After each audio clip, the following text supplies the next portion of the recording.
Sunod-sunod na reklamo ang idinulog sa Metropolitan Manila Development Authority o MMDA dahil sa text blast na natanggap ng ilang individual. Sa naturang mensahe, nakasaad na mayroon umanong violation sa No Contact Apprehension Policy o NCAP ang taong nakatanggap ng text message. Ngunit nang imbestigahan ng MMDA, dito nila natuklasan na hindi pala galing sa kanila ang naturang mensahe. Tingin namin napakarami na naloko kasi sa amin alone 180 plus na, almost 200 na tao na ang nagbabayad po ng penalty na wala naman pong huli talaga. Nang tinanong namin kung bakit sila nagbayad, ang lumalabas po ay nakareceive sila ng text. Kahapon, nakipag-ugnayan na ang MMDA sa tanggapan ng National Bureau of Investigation para imbestigahan at tugisin ang nasa likod ng pagpapakalat ng mensahe.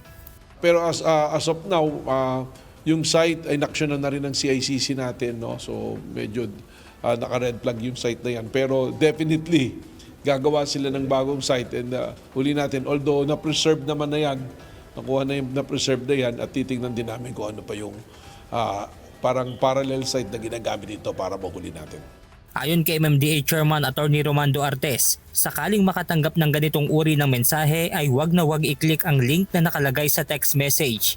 Ito ay pwedeng makompromiso ang inyong personal na impormasyon gaya ng bank records. Nagkakaroon din po ng phishing scam ito eh.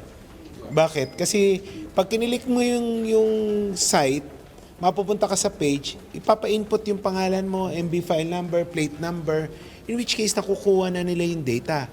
Tapos pag nagbayad ka, more likely yung kung GCash ka or e-wallet ka, makukuha yung information mo. Baka mamaya malimos pa yung pera mo eventually na nakalagay doon sa inyong e-wallet. So, kaya po talagang dapat po talaga na mapigilan ito sa lalong madaling panahon.